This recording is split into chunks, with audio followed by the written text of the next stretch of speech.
Hello, Bachcha Party. I am Jiten K.R. Shukla. My initial is JRK. And today I am going to discuss concept of acceleration. मैंने ऐसा इसको इस type से क्यों लिखा हुआ है? मैं देख रहा हूँ कि सबसे ज्यादा प्रॉब्लम एक्सेलरेशन में आ रही है, क्योंकि जब हम डायनेमिक्स ऑफ सर्कुलर मोशन करेंगे वहां पे प्रॉब्लम आती है, सेंट्रीफ्यूगल फोर्स में आती है, और रोटेशनल मोशन को तो मैं सोच भी नहीं सकता विदाउट सर्कुलर मोशन। तो इसलिए मैं इसको पहले थ्योरी वाला पार्ट करूंगा, सारे मेथड्स जितने इसमें पॉसिबल हैं उन सारे मेथड से, फिर इसके क्वेश्चन सॉल्व करूंगा अलग अलग पार्ट्स में। तो जिस बच्चे को जहां पर प्रॉब्लम है उस वाले सेक्शन को क्लिक करके वो देख सकता है। ठीक है, तो चलो देखो, सबसे बड़ी चीज है, जब हम प्रीवियस चैप्टर जो पढ़ के आए हैं वहां पर हमने ये पढ़ा था कि अगर मान लेते हैं कि कोई एक ऐसा कर्वीलिनियर टाइप का डायग्राम है, यहाँ पर एक पार्टिकल है जिसके वेलोसिटी का डायरेक्शन अगर मैं यहाँ पे लूं, बच्चों अच्छे से देखना है, और अगर इसका एक्सेलरेशन का डायरेक्शन यहाँ पर है, मैं कहना ये चाह रहा हूँ कि अगर दोनों सेम डायरेक्शन में नहीं है, कोई एंगल थीटा बनाते हैं, तो अब हम क्या करेंगे, इस एक्सेलरेशन के दो कंपोनेंट बनाएंगे। एक कंपोनेंट वो होगा जो वेलोसिटी के अलोंग होगा, जिसको मैं बोलूंगा पैरेलल कंपोनेंट। इस पैरेलल कंपोनेंट से मतलब है वो कंपोनेंट जो वेलोसिटी के अलोंग है। दूसरा रेक्टेंगुलर कंपोनेंट हम बनाएंगे, तो यहाँ पर हमें मिलेगा परपेंडिकुलर कंपोनेंट, और इसका वैल्यू होगा ए साइन थीटा। दोनों मैंने बना दिए। अब ध्यान से सुनो, फिजिक्स के कुछ ही फंडे पे पूरी फिजिक्स चलती है कि that acceleration along with the direction of velocity will be responsible for the change in speed. Why I am saying change in speed? क्योंकि अगर ये एक्सेलरेशन जो कि पैरेलल कंपोनेंट बनाता है वेलोसिटी के साथ, अगर वो उसके साथ में चलेगा तो स्पीड बढ़ जाएगी, और अगर वो उसके अपोजिट डायरेक्शन में लगेगा तो स्पीड कम हो जाएगी। इसको इस टाइप से भी अपने माइंड में रखो कि जब हम लोग बाइक चलाते हैं या कार ड्राइव करते हैं, अगर ड्राइवर का पैर एक्सीलरेटर पर है, मतलब टेंजेंशियल एक्सीलरेशन वेलोसिटी की डायरेक्शन में है, तो स्पीड अप हो जाती है। तो हमारी कार के जो मीटर लगा होता है उसमें स्पीडोमीटर हम लोग उसको बोलते हैं। तो वहां से हमें क्या दिखाई देता है, कभी आपने सुना है किसी गाड़ी में बैठे हुए ड्राइवर के बगल में पैसेंजर को ये बोले कि भाई बताना जरा इसका वेलोसिटी क्या है? नहीं, हमेशा हम लोग ये बोलते हैं कि देखो यार, कम स्पीड में चलाओ, एक्सीडेंट हो सकता है, कितना स्पीड है। मतलब साफ है, अगर मेरा पैर एक्सीलरेटर पर है तो टेंजेंशियल एक्सीलरेशन का डायरेक्शन मोशन के अलोंग है, मींस स्पीड अप होगी। लेकिन अगर वही पैर मैं उठा के ब्रेक पर रख दूं तो वो टेंजेंशियल एक्सीलरेशन अपोजिट हो जाएगा। उस केस में वेलोसिटी यानी स्पीड का जो मैग्नीट्यूड है चेंज होने वाला, वो कम हो जाएगा। मतलब एक्सीलरेशन के जो दो कंपोनेंट मैंने यहाँ बनाए हैं इस कर्वीलिनियर मोशन में, तो वो कंपोनेंट जो परपेंडिकुलर होता है उसका काम है केवल डायरेक्शन को चेंज करना। तो हम लोग यहाँ से ये आइडिया लेके चलेंगे कि which component of acceleration that will be the perpendicular to the direction of motion और velocity will be responsible for the change in direction only, none other than. But parallel component will be responsible for the change in speed. आप increase नहीं बोलोगे, decrease नहीं बोलोगे, change बोलोगे, क्योंकि कुछ भी हो सकता है। तो यहाँ से जो ये एक्सीलरेशन होता है पैरेलल, इसको नाम मिलता है टेंजेंशियल, और जो एक्सीलरेशन डायरेक्शन को चेंज करता है उसको बोलते हैं रेडियल। ये आगे और भी नाम इसका बनेगा। अब हम लोग ये देखेंगे कि सर्कुलर मोशन में अगर हम जनरल बेस पे बात करें, तो जैसे मैं अगर यहाँ पे बोलता हूँ कि ये एक सर्कुलर मोशन का मैंने पाथ बनाया, ठीक है, मैं मान लेता हूँ कि मेरा कोई पॉइंट ओ है, इस ओ पॉइंट का मैं नाम रखूंगा रेफरेंस पॉइंट, और ये पॉइंट अगर ए है इसको मैं बोल रहा हूँ रेफरेंस लाइन। ये हमने वीडियोस में पीछे बोला हुआ है कि मैं ऐसा क्यों बोलता हूँ। अब मैं मान लेता हूँ कि एक पार्टिकल है जो पी पर पहुंच जाता है, तो पी पर पहुंचने के लिए मुझे उस पार्टिकल का पहले पोजीशन बताना है, अच्छे से समझना है। ये पॉइंट ओ है, यहाँ पे पी है, मैंने इस पोजीशन को लिख दिया आर। हमारे रेफरेंस लाइन से ये एंगल थीटा रोटेट करता है। अब इस कर्वी लीनियर मोशन में मैंने पढ़ा है कि कोई भी पार्टिकल अगर कर्वी लीनियर चलेगा तो वहां पर दो एक्सेलरेशन हम बनाते हैं। यहाँ पे सर्कुलर मोशन है, तो अगर मैं छोटे से पार्ट की बात करूं ए से पी तक, तो ये भी कर्व शेप में जा रहा है। तो इस पॉइंट पर दो एक्सेलरेशन होंगे।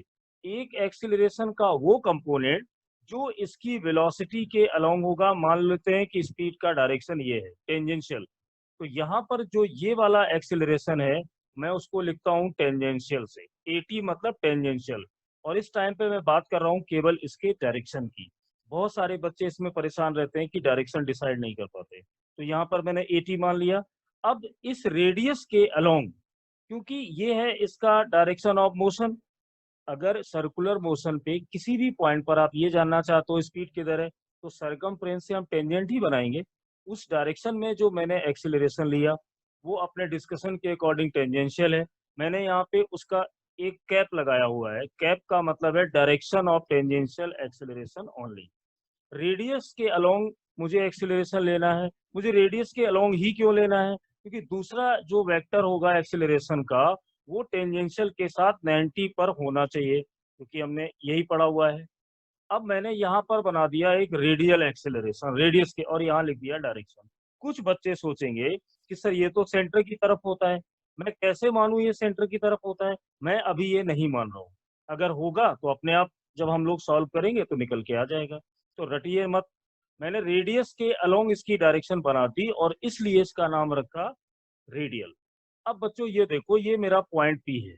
मैं जानना चाहता हूँ इस रेडियल का डायरेक्शन और टेंजेंशियल का डायरेक्शन मैं कैसे निकालूं। तो इसके लिए मुझे इस पॉइंट के कोऑर्डिनेट की जरूरत पड़ेगी।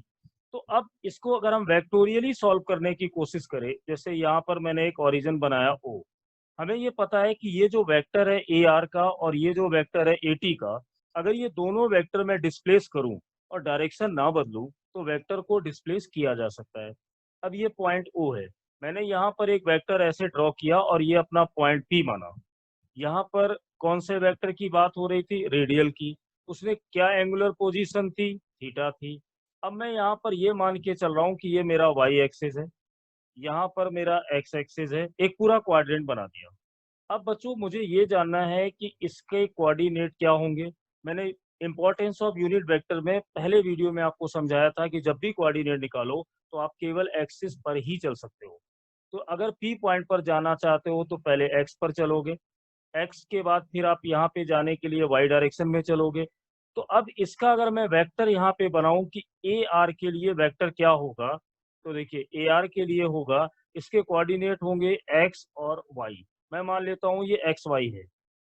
एक्स वाई कोऑर्डिनेट ये बता रहे हैं कि जब कोई भी पी पॉइंट पर पहुंचेगा तो पहले वो एक्स में चलेगा, फिर वो वाई में चलेगा। अब मैं कैसे मानूं कि ये एक्स क्या है? हो सकता है किसी ने वाई डायरेक्शन पे चला हो और डिस्टेंस को एक्स रख दिया हो। सारी संभावनाएं हैं, क्योंकि बहुत सारे क्वेश्चन में देखते हैं जब हम ग्राफ बनाते हैं एक्स टी का तो वाई एक्सिस पे एक्स लिखते हैं, टाइम एक्सिस पे टी लिखते हैं। बच्चों मैं कहना ये चाह रहा हूँ, एक्स लिखना इस बात की गारंटी नहीं है कि एक्सिस एक्स ही होगा। वाई लिखना इस बात की गारंटी कभी नहीं होता कि हम वाई एक्सिस पे गए हैं। Who will decide? डायरेक्शन बताइए। तो इसके लिए साइंटिस्टों ने हमें क्या दिया कि एक्स के साथ आई कैप लिखिए, वाई के साथ जे कैप लिखिए। अब ये क्लियर हो गया कि एक्स का वैल्यू आई के साथ है, क्योंकि आई कैप यहाँ पे बता रहा है डायरेक्शन। अब मैं जानना चाहता हूँ कि एक्स का वैल्यू क्या है। मैंने मान लिया कि ये आर है, क्योंकि जिस सर्कुलर पाथ पर मैं डिस्कशन ले रहा हूँ मैं ये मान के चल रहा हूँ कि उसका रेडियस है आर। तो ये डिस्टेंस आर होगी। अब मैं पूछूं बेटा ये बताओ ओ से एक्स पर कितना चले होगे, तो इस आर को या तो ट्रिग्नोमेट्री लगा के सॉल्व करो, या साफ दिखाई दे रहा है कि यहाँ से यहाँ तक एक्स में जो मैं चला वो वैल्यू मैंने कितनी चली, X R cos theta I cap. Similarly अगर मैं बात करूं कि मैं वाई में कितना चला हूं, तो वहां पर मैं बोलूंगा R sine theta J cap. ये है वेक्टर फॉर रेडियल एक्सेलरेशन। अब मैं जानना चाहता हूं कि ये यूनिट वेक्टर इसका क्या होगा। हमने पढ़ा है कि इसी के मैग्नीट्यूड से डिवाइड कर दो।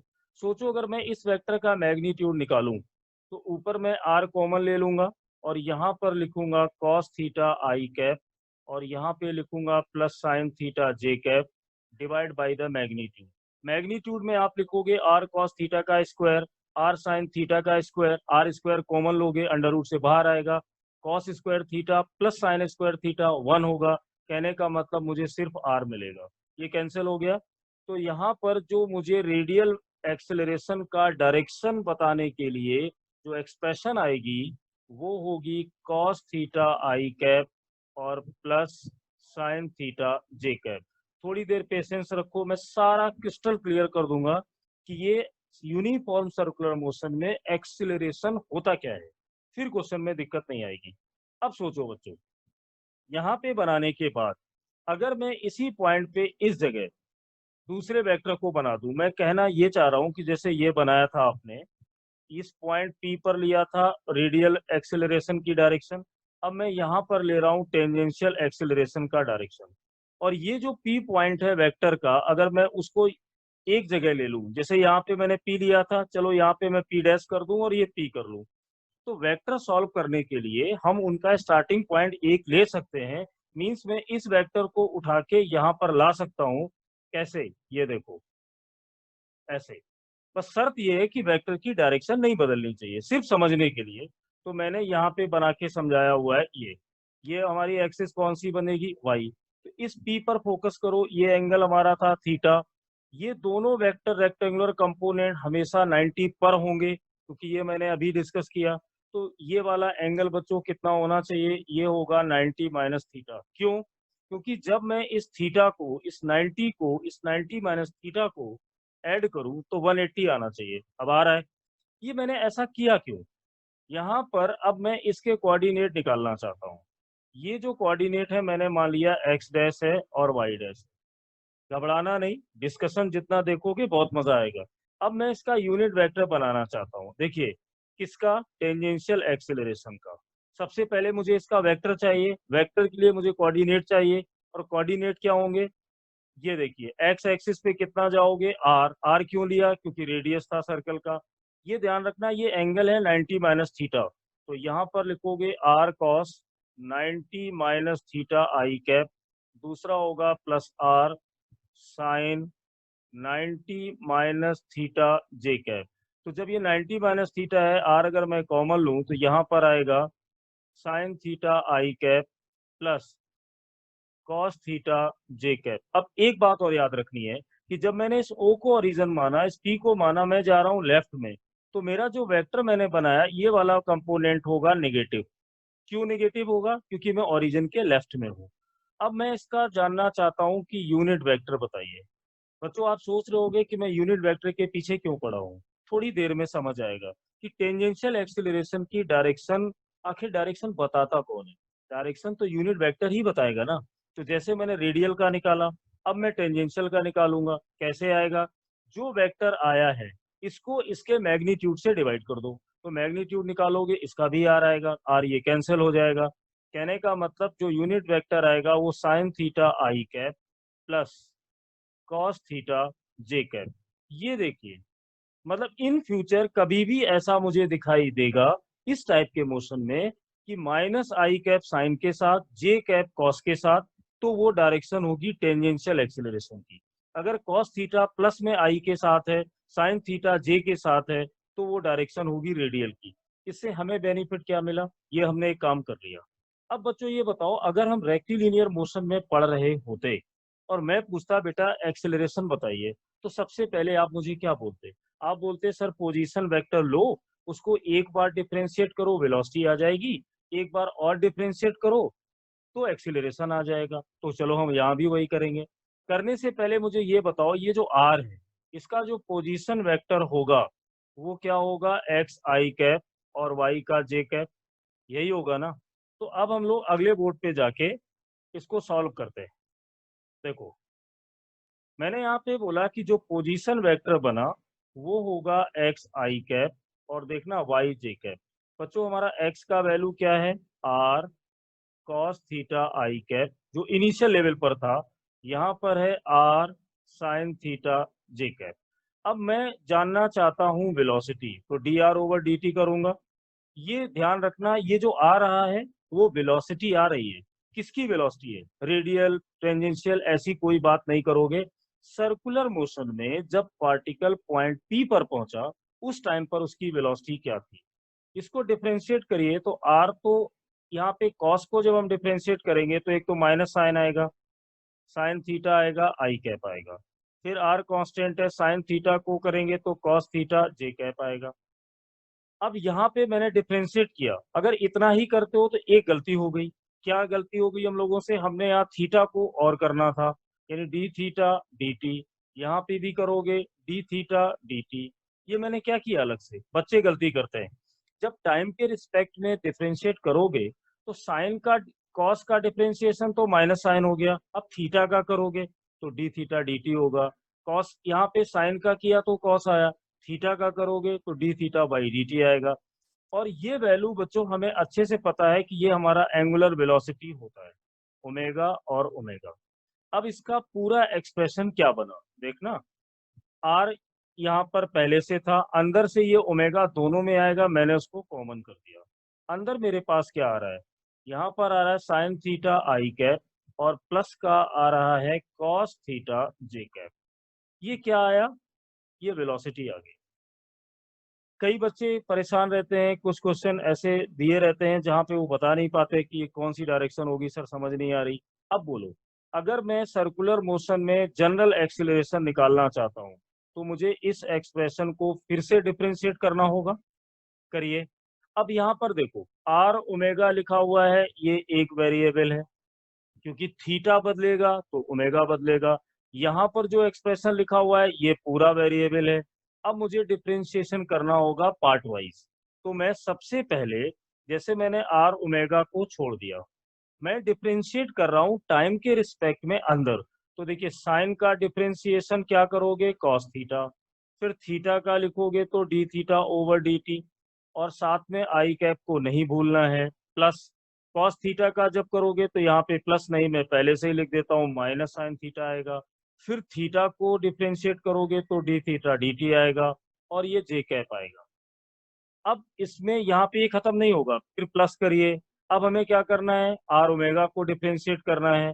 आर यहाँ पर कांस्टेंट है, मैं डिफरेंशिएट करूंगा डी ओमेगा डी टी, लेकिन सेकेंड पार्ट को एज इट इज छोड़ दूंगा। तो यहाँ पर क्या था भाई, sine theta I cap plus cos theta J cap. थोड़ा बड़ा जरूर है डिस्कशन, पर पूरा क्रिस्टल क्लियर करेगा। अब बताइए, जब इतना सारा कुछ कर लोगे, यहाँ से हमें फिर से देखिए ओमेगा मिलेगा, यहाँ से हमें फिर से ओमेगा मिलेगा, और यहाँ पर भी माइनस है, यहाँ पर भी माइनस है, तो मैं कॉमन लूं तो क्या होगा, आर ओमेगा स्क्वायर। अंदर मिलने वाली चीज है कॉस थीटा आई कैप, और अगर माइनस कॉमन ले लिया है तो ये भी प्लस, यहाँ पर होगा साइन थीटा जे कैप, यानी अंदर सब कुछ प्लस हो गया। अब चलो आगे चलते हैं, डी ओमेगा और डी टी, ये होता है एंगुलर एक्सीलरेशन, पिछले वाले वीडियो में किया हुआ है। तो यहाँ पर हमें क्या मिलने वाला है, आर लिखो, एल्फा लिखो, और अंदर क्या बचेगा, माइनस का sine theta I cap plus cos theta J cap. अब बच्चों इस एक्सप्रेशन को जरा ध्यान से देखने की कोशिश करो, यहाँ पर कई चीजें इंपॉर्टेंट आ रही हैं। ये वाला जो एक्सप्रेशन आया है, cos theta I cap sine theta J cap, ये किसका यूनिट वेक्टर है। हमने जो पीछे डिस्कशन किया था उसमें ये बताया था कि रेडियल एक्सीलरेशन का यूनिट वेक्टर होता है cos theta I cap sine theta J cap. मतलब अगर मैं इस एक्सप्रेशन को यहाँ पर लिख के समझाऊं, तो ये जो एक्सीलरेशन आ रहा है, यहाँ पर दो चीजें साफ आ रही है। एक तो ये आर ओमेगा स्क्वायर हमें मिल रहा है, यहाँ पे देखो ये आर ओमेगा स्क्वायर है, साथ में जो डायरेक्शन मिली है वो रेडियल एक्सेलरेशन का यूनिट वेक्टर मिला। जब मैं और आगे गया तो मैंने देखा वहां पर आर लिखा हुआ है, एल्फा लिखा हुआ है, और जो ये यूनिट वेक्टर है ये टेंजेंशियल का है, जो हमने अभी प्रूफ किया था। तो यहाँ पर हम लिखेंगे टेंजेंशियल एक्सेलरेशन यूनिट वेक्टर। ये ए आर ए टी क्या बता रहे हैं, ये यूनिट वेक्टर को बता रहे हैं, मतलब ये डायरेक्शन को शो कर रहे हैं। अब बच्चों इस एक्सप्रेशन पे देखो, ये आपके चैप्टर में आपकी एंट्री कराएगा। सबसे पहले मैं बात करता हूँ, ये माइनस साइन क्या बता रहा है। माइनस साइन मुझे ये अलर्ट दे रहा है कि आपने जब ये डेरिवेशन स्टार्ट किया था तो टेंजेंशियल एक्सेलरेशन को इधर माना था और रेडियल एक्सेलरेशन को रेडियस की तरह अपनी जिद में यहाँ माना था। लेकिन माइनस साइन ये कह रहा है कि मेरी सुनो, मैं ये बता रहा हूं कि जो डायरेक्शन आपने मानी थी वो डायरेक्शन गलत थी, उसकी डायरेक्शन बदल दीजिए, क्योंकि वेक्टर का डायरेक्शन बदलने पे ही माइनस आता है। इस माइनस ने बता दिया, मतलब ये रेडियल एक्सेलरेशन में अब कोई डाउट नहीं है कि उसका डायरेक्शन सेंटर की तरफ यानी अंदर होगा। तो जैसे ही हम इसकी डायरेक्शन अंदर बनाएंगे, इसका रेडियल से नाम बदलकर मैं क्या बोल सकता हूँ, सेंट्रीपिटल, यानी acceleration toward the centre known as centripetal acceleration. तो यहाँ पर बच्चों क्लियर हुआ इस माइनस साइन ने क्या बताया, कि जो डायरेक्शन ऊपर थी वो सेंटर की तरफ होगी, मतलब बदल दीजिए। अब बताइए, तो अब ये जो वेक्टर है, यहाँ पर मैं इसको लिख सकता हूँ, ये सेंट्रीपिटल या रेडियल दोनों में से कोई। ये क्या है, ये इसकी डायरेक्शन के लिए है। यहाँ आर अल्फा क्या है, टेंजेंशियल एक्सिलरेशन है। और ये क्या बता रहा है, इसकी डायरेक्शन बता रहा है। तो ये हमने निकाल दिया, ये है वेक्टर फॉर एक्सिलरेशन। यहाँ पर कैप डायरेक्शन बता रहे हैं। अब मैं ये जानना चाहता हूँ कि इसका मैग्नीट्यूड क्या होगा। तो मैग्नीट्यूड निकालने का वही मेथड है कि पहले रेडियल एक्सिलरेशन का स्क्वायर, क्योंकि डायरेक्शन के साथ जो लिखा है उसी का तो स्क्वायर करोगे, और ये एटी का स्क्वायर। तो देखिए, ये जो एक्सप्रेशन निकल कर आई है, ये हमें पूरा एक्सप्लेन कर रही है कि how you will calculate acceleration in circular motion. मैंने एक बार भी नहीं बोला कि यूनिफॉर्म सर्कुलर मोशन है या नॉन यूनिफॉर्म है, मैंने ऐसा कुछ भी नहीं बोला। सिंपल डिस्कशन किया और उसने मुझे ये बता दिया कि रेडियल की डायरेक्शन आप बाहर की तरफ नहीं, अंदर ही लोगे, और अंदर ही लोगे इसीलिए तो उसको सेंट्रीपिटल बोला। यहाँ तक हम आ गए। अब इसका एक आगे से देखो छोटा सा एक डिस्कशन।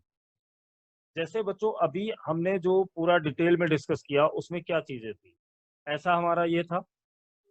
इसमें अगर मैं इसको फिर से एक्सप्लेन करूं और आपको ये बोलूं कि ये एक्सीलरेशन का डायरेक्शन है टेंजेंशियल का, अब मुझे कोई डाउट नहीं है मैं यहाँ पर रेडियल बनाऊंगा, क्योंकि मेरे पास प्रूफ है कि मैं इधर ही क्यों बनाऊंगा, और नहीं तो फिर ऐसे डरते रहोगे। अब इन दोनों का अगर रिजल्टेंट बनाना हो तो मैं यहाँ बनाऊंगा।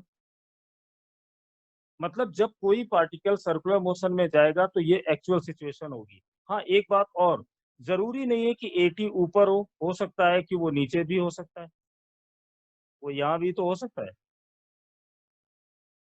भाई जरूरी नहीं है, पैर हमारा ब्रेक पे चला गया तो ये होगा। अब मुझे यहाँ पर ये जानना है कि ये रिजल्टेंट एक्सेलरेशन का एंगल क्या है। देखिए इन दोनों को मिला दीजिए। अब जरा ध्यान से देखो, अगर मैं इसका रिजल्टेंट लिखूं तो मैं बड़े आराम से भी पीछे सॉल्व करके आया हूं। यहाँ पर एक चीज मैं याद दिला दूं, जो हमारा टेंजेंशियल एक्सेलरेशन एंगुलर एक्सेलरेशन हमने पढ़ा था ए इक्वल आर एल्फा। अगर कभी एल्फा लिखना पड़े तो सिर्फ ए अपॉन आर कभी मत लिखना, गलती हो जाएगी, क्योंकि ए का जो वैल्यू है वो ये है।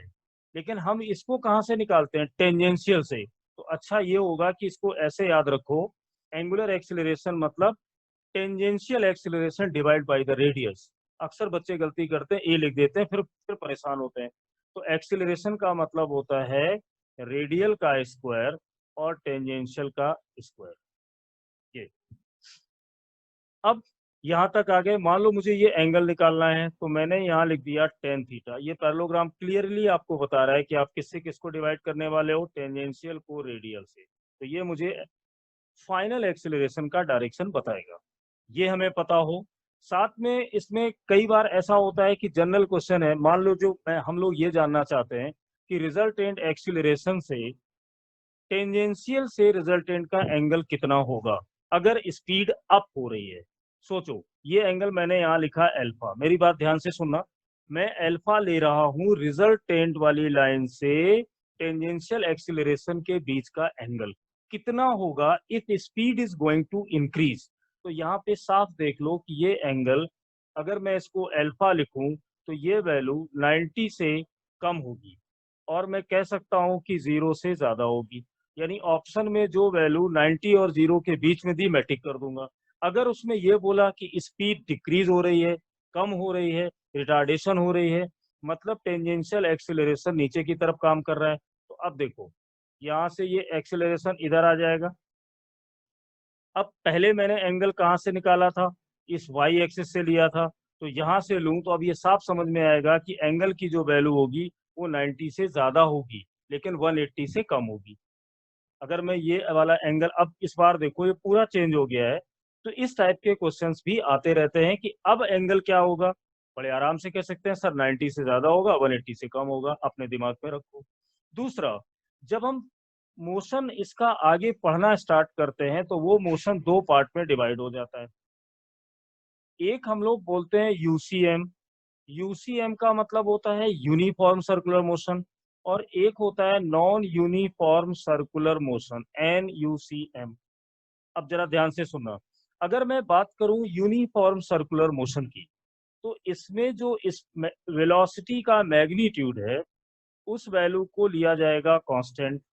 सोचो, अगर मैं इसको ऐसे लिख दूं मैग्नीट्यूड के साथ और टाइम से डिवाइड करूं, तो ये हमें क्या बता रहा है? इसमें कोई डाउट नहीं है कि ये एक्सीलरेशन है, पर कौन सा एक्सीलरेशन है? तो यहाँ पे किसकी बात हो रही है? स्पीड के चेंज होने की हो रही है। और स्पीड को चेंज करने के लिए कौन सा एक्सीलरेशन रिस्पॉन्सिबल है? जो पार्टिकल के पैरेलल होगा। पैरेलल कौन था? टेंजेंशियल। मतलब ये बात हो रही है टेंजेंशियल एक्सीलरेशन की। जब मेरा ये मैग्नीट्यूड कांस्टेंट है, तो टेंजेंशियल एक्सीलरेशन होगा ही नहीं। किस टाइप के मोशन में? यूनिफॉर्म सर्कुलर मोशन में। अब मैंने पूछा कि बताइए वेलोसिटी का क्या हो रहा है? तो मैग्नीट्यूड अगर कांस्टेंट है भी, तो due to the change in direction velocity तो चेंज होगी। तो अब ये वेलोसिटी हम यहाँ लिखेंगे वेरिएबल, पर ये जो वेरिएबल आया due to the change in direction आया, ना कि मैग्नीट्यूड। तो ये चेंज हुआ। अब मैं अगर इस वेलोसिटी के चेंज को निकालूं, देखिए मॉड यहाँ लगा है, यहाँ नहीं लगा है। तो ऊपर लिखा था चेंज इन स्पीड, यहाँ पे वेक्टर लगा है, मतलब ये लिखा हुआ है चेंज इन वेलोसिटी। मतलब यहाँ पर एक्सीलरेशन होगा तो कौन होगा? सोचो, ये जो वेलोसिटी चेंज हो रही है वो सिर्फ डायरेक्शन की वजह से हो रही है। और वो कौन सा एक्सीलरेशन है that will be responsible to change in direction? आपके मुंह से निकलेगा सर रेडियल। तो देखिए ये रेडियल बना, और रेडियल एक्सीलरेशन अभी मैंने प्रूव किया माइनस साइन आने की वजह से वो सेंटर की तरफ ही हो सकता है। तो फिर इसका एक नाम और रख दिया गया, वो कौन सा? Centripetal acceleration. तो क्या सेंट्रीपिटल एक्सीलरेशन जीरो होगा? नहीं। इसने फिर उस बात को प्रूव कर दिया कि सर्कुलर मोशन होने के लिए एक्सीलरेशन जरूरी है, लेकिन एंगुलर एक्सीलरेशन या टेंजेंशियल एक्सीलरेशन है या नहीं है, ये जरूरी नहीं है। अब जरा इसके सेकंड वाले पहलू को देखो। जब नॉन यूनिफॉर्म सर्कुलर मोशन का मीनिंग क्या है? कि जो ये हमने यहाँ पे कांस्टेंट माना था, हम इसको अब कर देंगे वेरिएबल। यानी स्पीड का जो मैग्नीट्यूड है वो चेंज होगा। तो बताइए फिर टेंजेंशियल एक्सीलरेशन क्या जीरो होगा? नहीं जीरो होगा। सेंट्रीपिटल एक्सीलरेशन जीरो होगा? नहीं जीरो होगा। तो इस केस में अगर मैं पूछता कि एक्सीलरेशन बताइए, तो यहाँ पर लिखते टी का स्क्वायर और सी का स्क्वायर, सी फॉर सेंट्रीपिटल। तो जब मैं हम लोग इसको सॉल्व करते तो टेंजेंशियल था जीरो, रेडियल या सेंट्रीपिटल हमें मिलेगा। तो इसका एक्सेलरेशन हो जाता है एसी और एटी। मतलब यूनिफॉर्म सर्कुलर मोशन में सिर्फ टोटल एक्सेलरेशन जो होगा वही सेंट्रीपिटल होगा और वही एक्सीलरेशन रेडियल होगा। लेकिन जब हम नॉन यूनिफॉर्म में आएंगे, तो देखो दोनों एक्सीलरेशन का वैल्यू जीरो नहीं है। यानी यहां पर जब निकालेंगे तो याद रखना है दोनों एक्सीलरेशन हमें मिलेंगे। तो बच्चों ये हमने अभी जो डिस्कस किया वो था acceleration in circular motion. I am not saying uniform और नॉन यूनिफॉर्म। अगला मेथड मैं इसको डिस्कस करूंगा जनरल डिस्कशन ऑफ एक्सीलरेशन, यानी एंगुलर वेलोसिटी से कनेक्ट करते हुए। फिर मैं इसमें अलग से बताऊंगा सेंट्रीपिटल एक्सीलरेशन का कैलकुलेशन क्या है। उसके बाद में स्टार्ट करूंगा numerical section one by one. तो देखो इसका अगला वाला पार्ट।